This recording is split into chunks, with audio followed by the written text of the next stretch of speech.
Hello everyone, and today will be another first look. This is kind of new. This is Vision Year's EST Mark II. Now this is a very interesting IEM, but I will talk about it later when we are looking at the IEM itself. Without wasting time, let's do an unboxing. Now this is a demo set, so it's already open, but this is how the packaging is like. Now I want to thank AV1 for providing me this copy here. This is the limited edition copy for the purpose of this first look, and it's a collaboration between Vision Years and Effects Audio. So once again, thank AV1 for this. So go visit them at Delphi. They do have both the limited edition and the non-limited edition set for testing. So this is the limited edition version, is golden in color. The non-limited edition is purple, so that's one of the biggest difference. And the other thing is that the limited edition has the special effects audio cable, while the non-limited edition has the standard cable itself. So let's unbox this and have a look. It is pretty nice all the way. So this is how it looks like. This is the Vision Years IEMs below here. And then this is a card and some stuff behind. Then you can see this is their limited edition case, which is metal and gold. Standard case here with one of the, oh, I think this is the, oh, this is the sleeve for the IEMs. Now there is the warranty card here, put in a very nice leather case. Now these are the IEMs themselves. Later we will take a look at it. Now this IEM comes with spin fits, so you can have spin fit tips, and also you have the ESLA Senda ear fits. So two different type of ear tips, and both of them are relatively branded.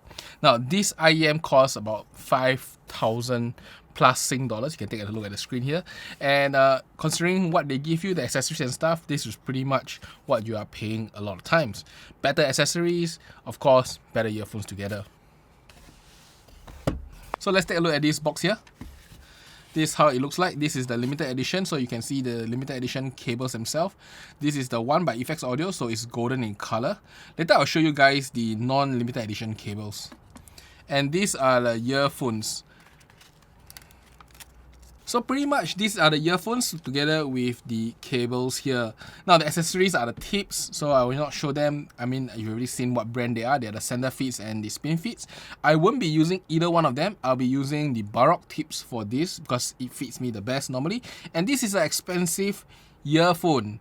So for anyone who's buying expensive IEM, please spend your time rolling some tips. At least try a few of the better ones and see which fit you best, because ceiling and the shape of the ceiling, depth of the ceiling really matters a lot for IEMs.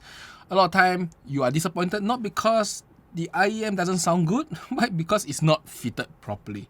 So just spend your time and a little bit of money to buy better tips. I mean, they cost less than $100 for a few sets. So AV1 also provided me the standard cable just to show you guys what's the difference between the standard one and the limited edition one. You can see at least the limited edition one, it looks nicer. Definitely, the cable is way thicker, and of course there's a nicer connectors, and of course the mid-section splitters. As you can see here, this is the standard Vision Years one and the Vision Years connectors. You can see this is a lot better.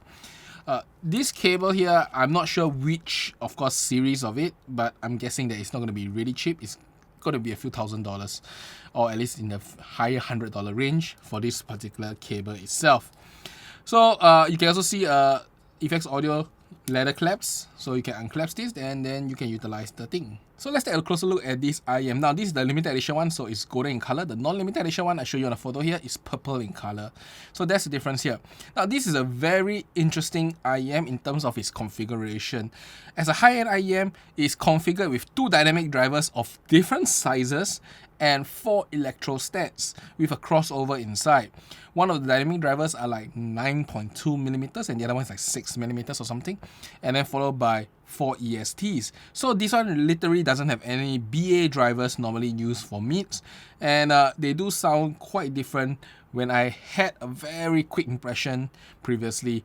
The reason why I loaned it from AV1 is because I really want to try it at home and see really how does it sound in a proper environment, because I was quite impressed for that quick trial. Now this is how it looks like. Overall, I think it's a very mid-size IEM, and this thing allows you to go quite deep. It has a lip, so it can fit most tip easily. The tip isn't that huge. You can see the lip itself, and the tip itself isn't that huge. And then the top here, it uses a flush connector, so allow you to plug any cable in without any issues.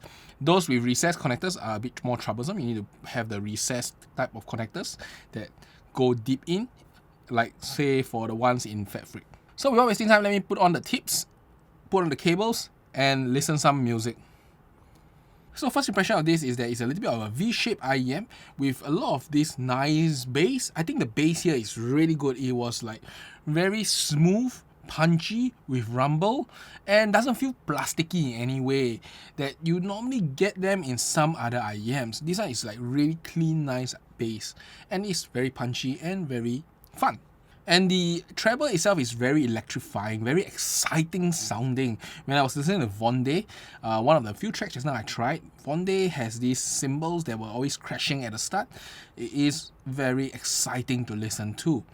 Now, when I was listening to Eido's Ibarra, I did think that there was quite some sibilance for her voice. Not a lot till it's unbearable, but it's noticeable. And if there was a little bit lesser, it would have been better for me. Now, in terms of its mix itself, it's very clean, very clear, and surprisingly, even though it's a dynamic driver, it's more on the cleaner side of things rather than on the warm, smooth side of things. So it is accurate, it is detailed, it is clean sounding. Now, the overall air in the vocals for females are very nice. When I was listening to YOASOBI songs, the amount of air in the IEM is also really good because, you know, it is very treble focused. Now, the other thing that I will want to say about this IEM is that soundstage wise is in the middle. I don't feel that it's very small nor very big. Considering its price, I think is okay, maybe slightly above average. That's about it. And that is my impression when it just comes to listening to the IEM itself. It's a bit more of an exciting IEM. There is more V-shape with very good bass and very exciting treble. Though I would say the mids are just clean and clear, nothing too special about them there. With a middle-sized soundstage. Now, that is it for its sound quality alone. Now let me go find an IEM, compare it, and then give you my thoughts with the comparison. So in compared to the Radon 6, I feel that the EXT is significantly clearer and more detailed than the Radon 6. Where the Radon 6 is a lot nicer is because the vocals are a bit more smoother, warmer, and fuller. And the bass itself is a little bit more fun to listen. There's a punch and there's some feeling to the bass because of its dynamic driver design. While for the EXT, it's like a slam that goes away quite quickly. So it's not as fun to listen for the bass. And for the mids wise, there is of course some veiling inside the Radon 6 version compared to the EXT. The EXT is like really clean, but it belongs to the very fast side of clean. So if you look at Radon 6, and Radon 6 is like this side of off neutral, warm and smooth, then you have your EXTs on the other quite far away, clean and clear side. So it is a very contrasting difference between both of these IEMs. Now, when it comes to the treble, I think it depends on your personal preference. I think Radon 6 has a very good amount of treble. There is details, there is clarity, and it is never too, over the top. While for EXT2, there is a lot of treble there. It's very exciting, very bitey, but depending on what music you're listening, it may be a little bit too much at times. But for this particular track here, it makes everything very exciting sounding, from the higher pitches of the vocals, electric guitar, to the cymbals that crashes. Very exciting there for the higher mids and treble region. Though I have to say that the EXT definitely has more sibilance than the Radon 6 here. Quite a different take of sound signature, and both of them belong to a pretty much higher price range. So I will actually compare with one more IEM before I talk a little bit of measurements later, and then I will end my review. So compared to something like the Onyx, then I will say the soundstage once again, the Onyx is like super huge soundstage. It is very big and surrounding you all around, while the EXT is a little bit more smaller and tighter in terms of its sound. Similarly, the overall bass itself, I think the Onyx has more bass, but the EXT has a punchier, more controlled bass itself, and overall clarity and details of the sound. I think that EXT has more clarity and more detail compared to the Onyx itself. And once again, the trebles is also a lot more exciting on the EXT versus the Onyx itself. So what can I gather from all these tests so far is that the EXT is more on the exciting part of the sound. It is probably V-shaped, and it is pretty much a very punchy bass, very electrifying highs, while the mids itself is just clean and clear, nothing too special itself. And most likely the frequency from the lower mids do dip quite a lot, so it is like really high clarity type of sound without much bass bleeding into it kind of clarity. Soundstage wise, based on comparing with just now, I think it's a little bit smaller than the Radon 6 and significantly smaller than the Onyx, so it's probably more of the mid-range type of soundstage, or maybe even slightly smaller soundstage for its price range. And that's really about it for sound quality when it comes to subjective sound and just listening to it. Now I'll go and bring it outside, do some measurements, and then I'll bring you some final thoughts of this particular IEM. So I completed measuring the Vision Years EXT Mark II here, and what I did was to use it through single-ended measurement because I'm using Apple dongle and of course this coupler here, and you can see the chart here. Now you can see that firstly, contrary to what I thought, the bass wasn't that elevated, but when I was listening, it was very controlled and still very punchy to me. Not a lot of bass, but definitely very punchy to me. Now there is a lot of clarity, as I say, in the mids, in the vocals, and you can see in this chart it kind of represents it. Firstly, the dip down is quite fast into the 600 Hz, so it would not have any boomy sound, boxy sound, all kind of things that muddy up the vocals and the mids is gone. And then it starts rising later at 1005 Hz onwards. And when it starts rising, it remains high all the way to the end. This contributes firstly to a lot of the clarity. It also contributes to the sibilance that I talk about. Surprisingly, this thing doesn't even have a dip at 8 kHz or 9 kHz that I normally see in a lot of IEMs.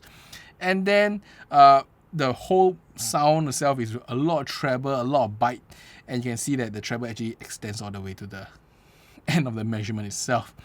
So just note that this is a very treble heavy IEM based on measurements, and based on what I listened, it seems to be a high clarity treble based IEM. Surprisingly though, when I hear it, I think that it's okay. Very surprising, because I'm not a super treble fan, but the measurements say otherwise, that it has a lot of treble here. And that's really about it. Now this is the Vision Years EXT Mark II, and this is the limited edition. Now this version costs more money. It costs 5,000 plus Sing dollars, and it comes with the effects audio cable as I shown just now, which is this one with the golden connectors. Now the non-limited edition versions are cheaper, is purple in color, so you're paying $1,000 more for the exclusive cable, and of course the exclusive color, and of course the exclusive case, which is also gold. The normal version do not have such a fancy color. It uses purple. I mean, some of you may like it instead. So whether do you want to spend more money getting the limited edition or not is up to you. Whether you want to spend the money on the better cable or not is really up to you. Now for me, I would not want to actually talk a lot about cables, purely because unless I have a huge sample set, it is sometimes very hard to explain whether should you invest in the cable or not. So I will leave this decision totally up to you here, and you see whether you would prefer the limited edition for its nicer color, nicer cable, or the standard edition, which is the standard cable and the purple color itself. And that's about it. I hope you enjoyed this short little first look of the Vision Years EXT2. Until the next time, I'll see you guys again. Bye bye.